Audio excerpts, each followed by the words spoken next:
Salut à toutes, bienvenue dans Chrétienne, l'émission qui creuse la Bible pour servir Christ. Je suis Aurélie Bricot et je suis en compagnie de mon acolyte Angie Velasquez Thornton. Comment ça va Angie ? Ça va très bien, merci. Et toi Aurélie ? Ça va super bien, merci. J'ai la voix un petit peu cassée aujourd'hui, j'espère que ce ne sera pas trop traumatisant pour nos auditrices. Mais sinon ça va bien. Aujourd'hui, on continue notre série théologique sur le symbole des apôtres, autrement appelé le credo. Angie, est-ce que tu pourrais rafraîchir notre mémoire et puis nous lire le symbole des apôtres, s'il te plaît ? Avec plaisir. Je crois en Dieu le Père Tout-Puissant, Créateur du ciel et de la terre. Je crois en Jésus-Christ, son Fils unique, notre Seigneur, qui a été conçu du Saint-Esprit et qui est né de la Vierge Marie. Il a souffert sous Ponce Pilate. Il a été crucifié, il est mort, il a été enseveli. Le troisième jour, il est ressuscité des morts. Il est monté au ciel où il siège à la droite de Dieu, le Père Tout-Puissant. Il viendra de là pour juger les vivants et les morts. Je crois en l'Esprit Saint, la Sainte Église universelle, la rémission des péchés, la résurrection de la chair et la vie éternelle. Amen. Pour celles qui n'ont peut-être pas suivi notre dernier épisode, est-ce que tu peux nous dire brièvement ce qu'est le symbole des apôtres ? Oui, c'est une confession ancienne, une confession de foi, formulée au IIe et IIIe siècle par l'Église primitive comme un moyen de catéchiser les nouveaux croyants et pour équiper les saints à savoir comment partager leur foi. Oui. Aujourd'hui, on va se concentrer sur un axe en particulier, lequel ? Je crois en Jésus-Christ, son Fils unique, notre Seigneur. Avant d'entrer peut-être dans le détail de la signification exacte de cette phrase, est-ce que, on constate qu'il n'y a qu'une seule ligne qui parle de Dieu le Père, et que là, on va démarrer en fait plusieurs définitions de qui est Jésus. Comment ça se fait qu'il y ait autant de place qui soit accordée à Christ dans ce symbole des apôtres ? C'est une bonne remarque et il y a deux raisons principales. Le credo n'est pas très détaillé dans la description ni du Père ni du Saint-Esprit. Il y a une seule phrase par rapport au Père et une seule phrase par rapport au Saint-Esprit, mais 6 lignes détaillant la personne de Jésus-Christ.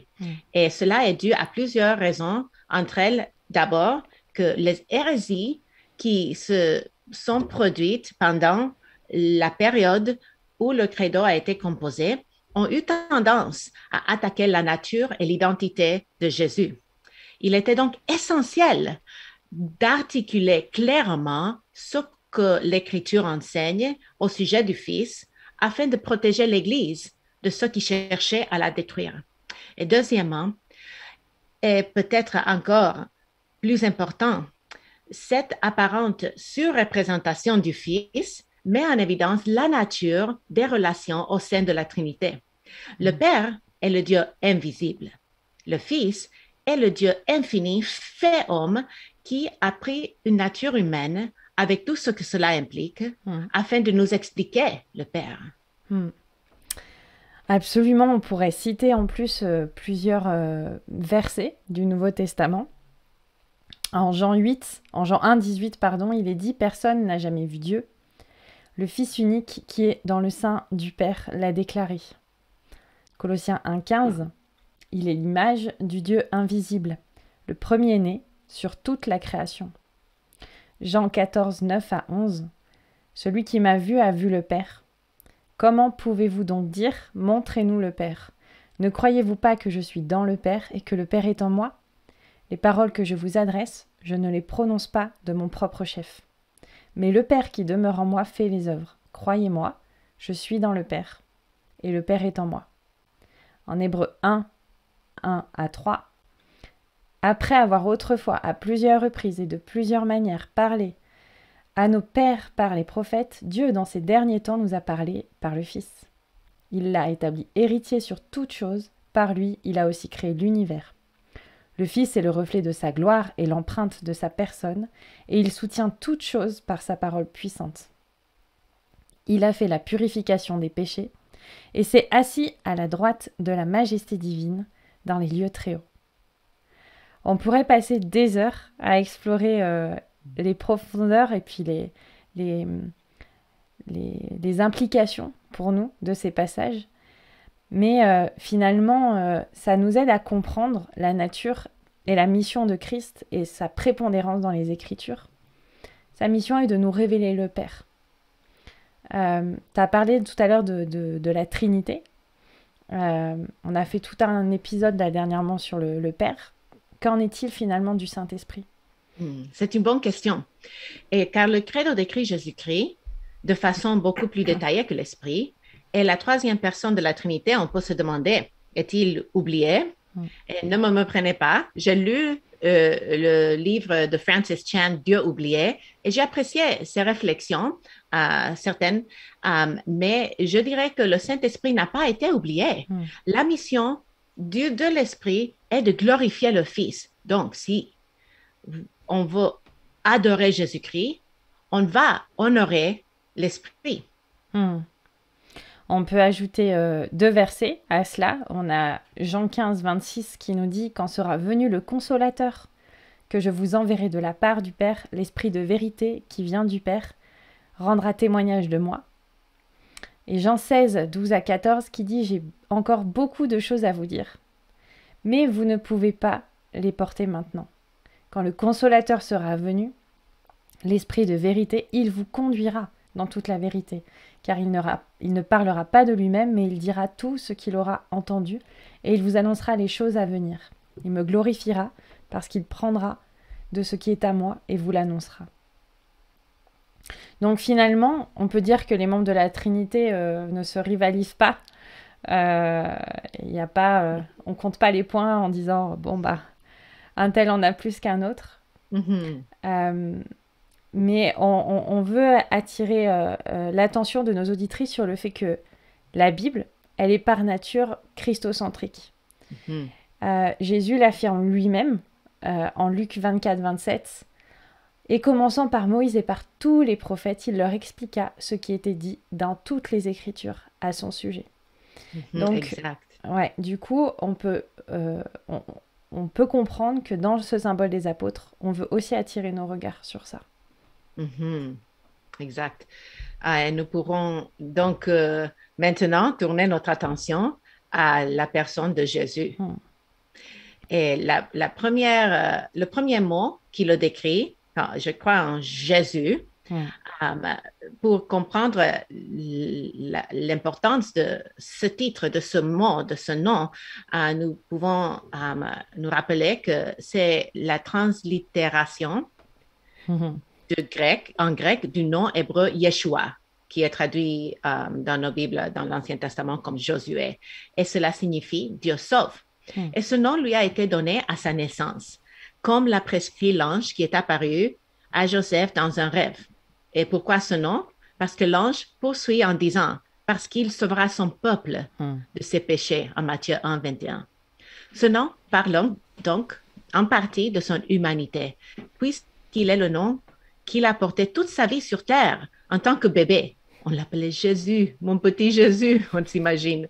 En tant que garçon parmi ses amis, il était « Hey, Jésus, viens jouer !» On peut se l'imaginer dans toute son humanité. Et tout au long de son ministère public, il était connu comme Jésus. Jésus de Nazareth, en Jean 18, 5, le fils du charpentier, en Matthieu 13, 55, et donc probablement comme Yeshua ben Yosef. Le symbole des apôtres précise bien Jésus-Christ. Quelle signification on peut donner du coup à ce deuxième nom avec le trait d'union en plus qui est souvent rattaché dans les Écritures? Le nom Christ est la traduction grecque du mot hébreu Meshiach. Et il ne s'agit donc pas de son deuxième prénom, ni de son nom de famille, mais plutôt de son titre. Et il n'a pas porté ce titre tout au long de sa vie, mais on voit que progressivement, au cours de son ministère terrestre, Ses proches ont commencé à réaliser petit à petit, dans des épisodes qui sont soulignés dans les Écritures, qu'il était le Messie, tant attendu par le peuple. On peut se souvenir du passage dans lequel Jésus demande à ses disciples « Qui dites-vous que je suis ?» où Pierre va répondre « Tu es le Christ, le Fils du Dieu vivant » en Marc 8, 27 à 30. Mais on a aussi Marthe, qui a également perçu à un moment donné que Jésus était le Messie. En Jean 11, 27, elle lui dit « Seigneur, je crois que tu es le Christ, le Fils du Dieu vivant, celui qui vient dans le monde. »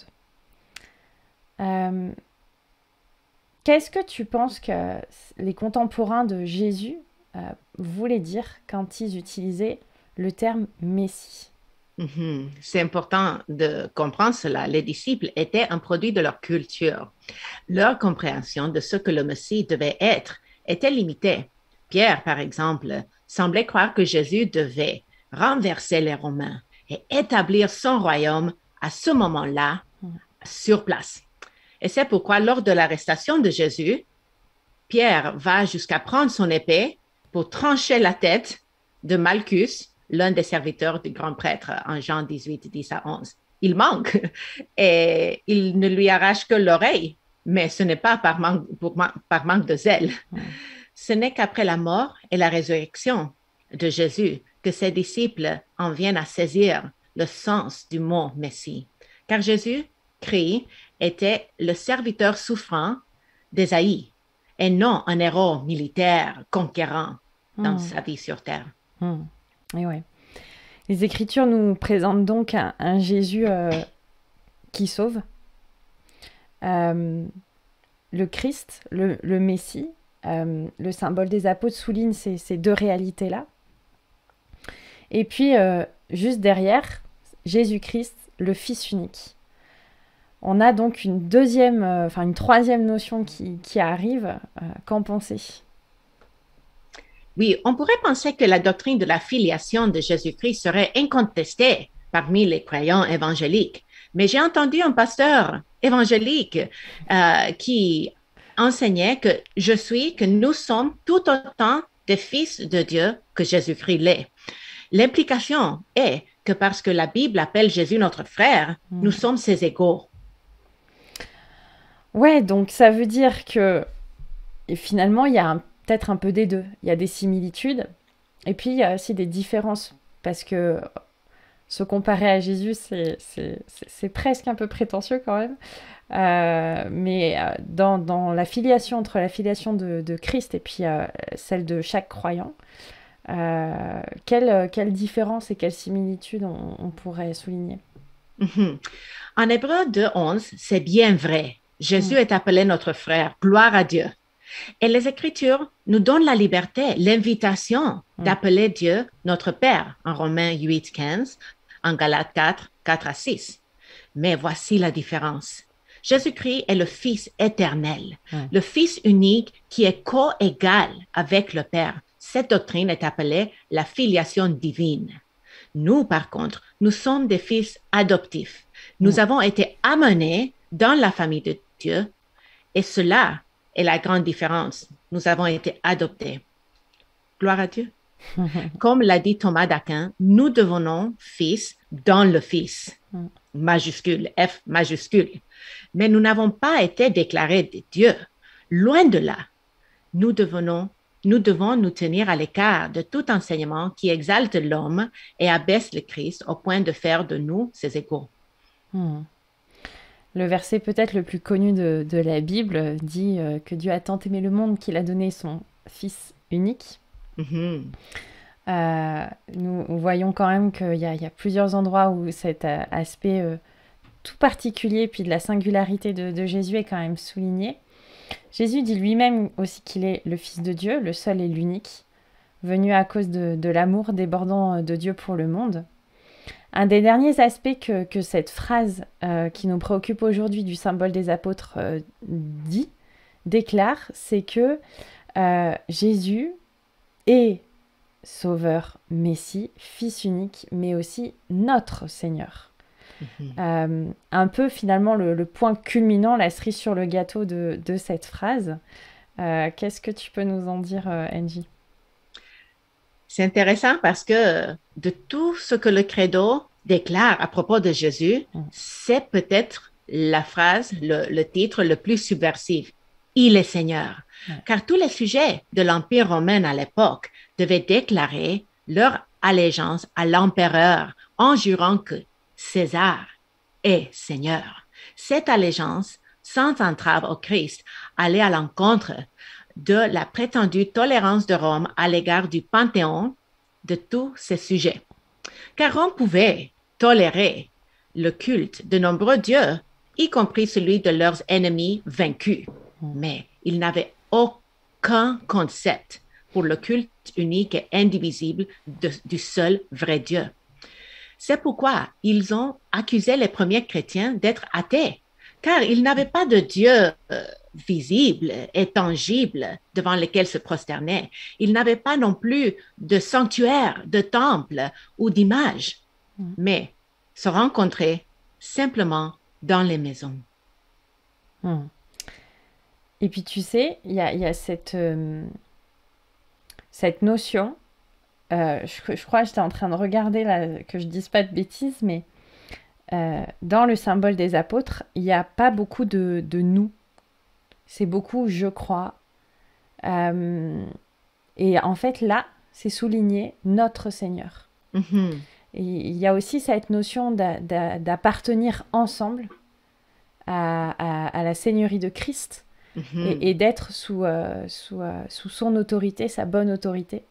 Mm-hmm. Tout à fait. Et puis, le symbole des apôtres n'était pas donné pour réciter chacun dans son coin. Mais même si ça dit je, c'était implicite que c'était une communion des saints. On arrive vers la fin à souligner cela. Donc, même le je n'était pas pour qu'on l'individualise, mais pour qu'on le dise en communauté. Et tu as bien souligné le nôtre, c'est très important.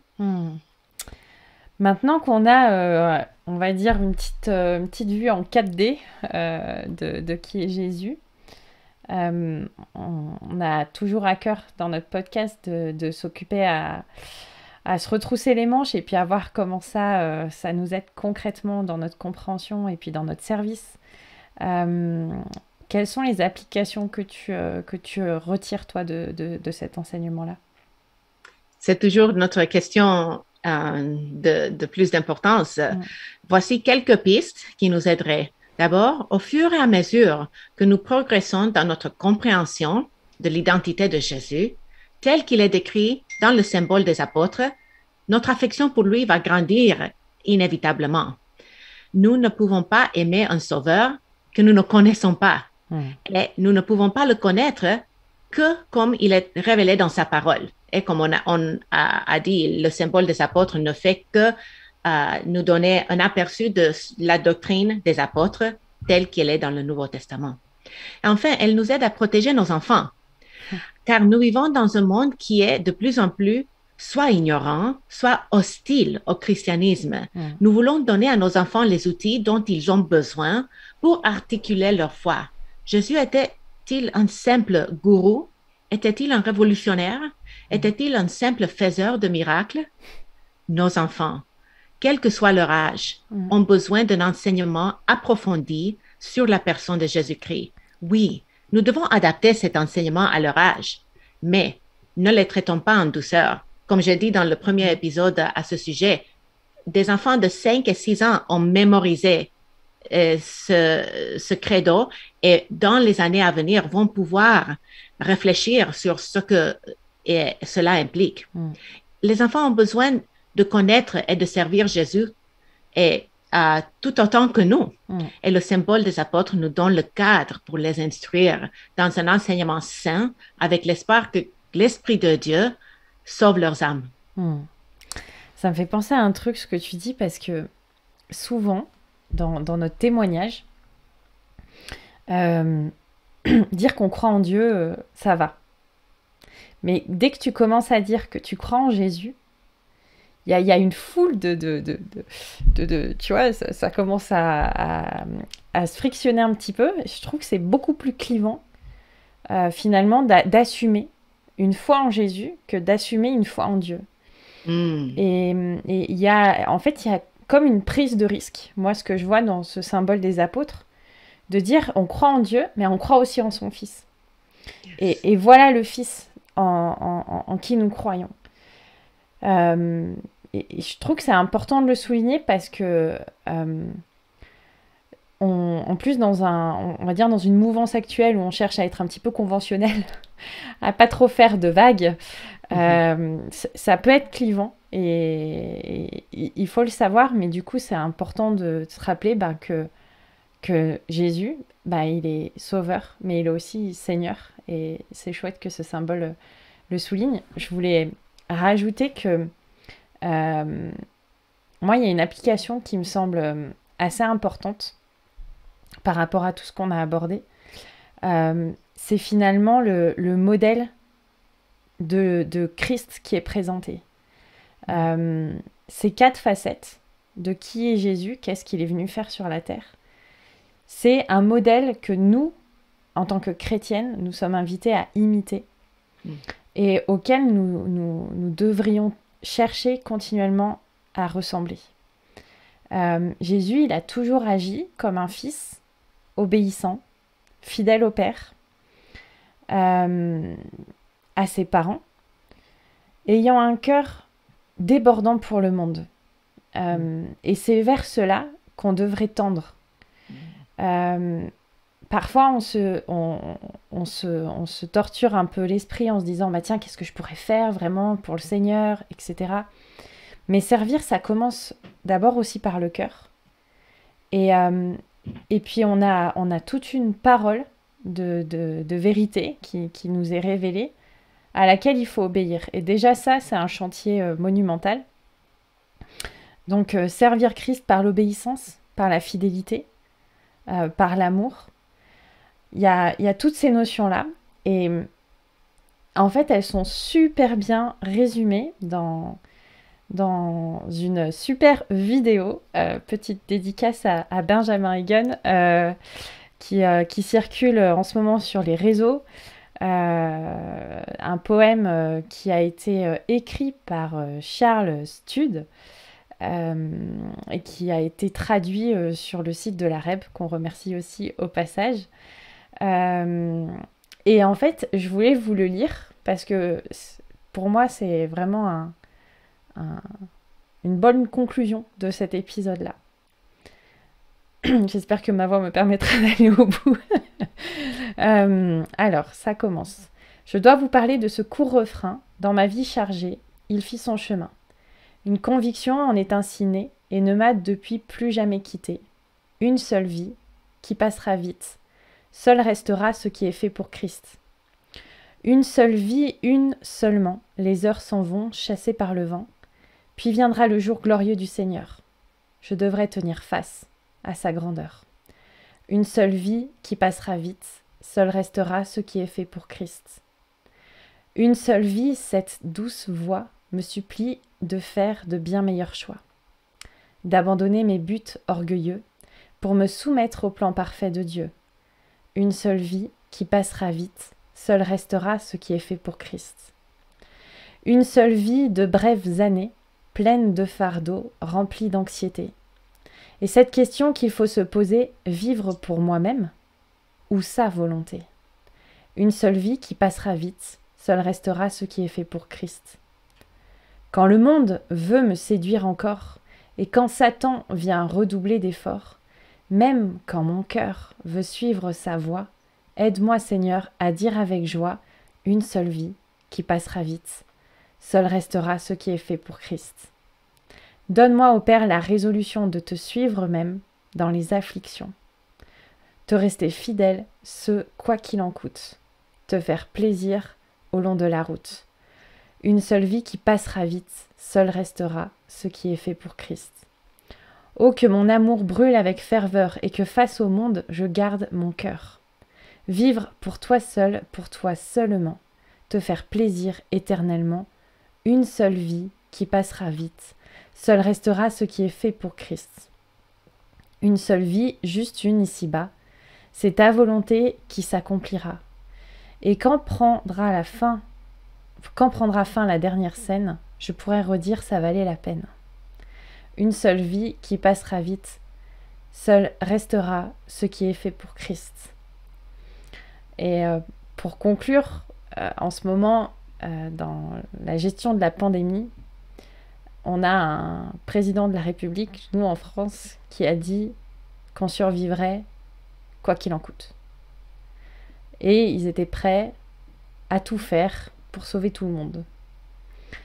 Et on a finalement, nous, un Seigneur qui nous invite à vivre pour lui quoi qu'il en coûte. Et que le Seigneur nous donne de garder en nous ses paroles et de travailler à notre ressemblance à Christ dans sa manière d'être et puis dans sa manière de faire. Nous avons une seule vie pour travailler à cela, en obéissance, en fidélité, en amour, en sainteté. Il y a tellement, tellement de dossiers. Et bientôt, nous régnerons avec lui. Amen. Amen. On va donc clôturer cet épisode. On n'a sûrement pas tout dit, il y a sûrement beaucoup de frustration. C'est une grande généralité, parler de Jésus en 30 minutes. On aura de loin pas fait le tour. Tous les liens des choses qu'on a abordées seront bien entendu détaillés dans les commentaires. Mais si vous avez envie qu'on rentre un peu plus dans le détail de certaines notions ou que vous voulez nous poser des questions, parce qu'il y avait des choses qui n'étaient pas claires, n'hésitez pas à réagir sur les réseaux sociaux ou à nous écrire à chrétienne@toutpoursagloire.com. Et donc on se dit à la semaine prochaine pour un nouvel épisode. À bientôt Angie. À bientôt Orly. Bye bye. Ciao.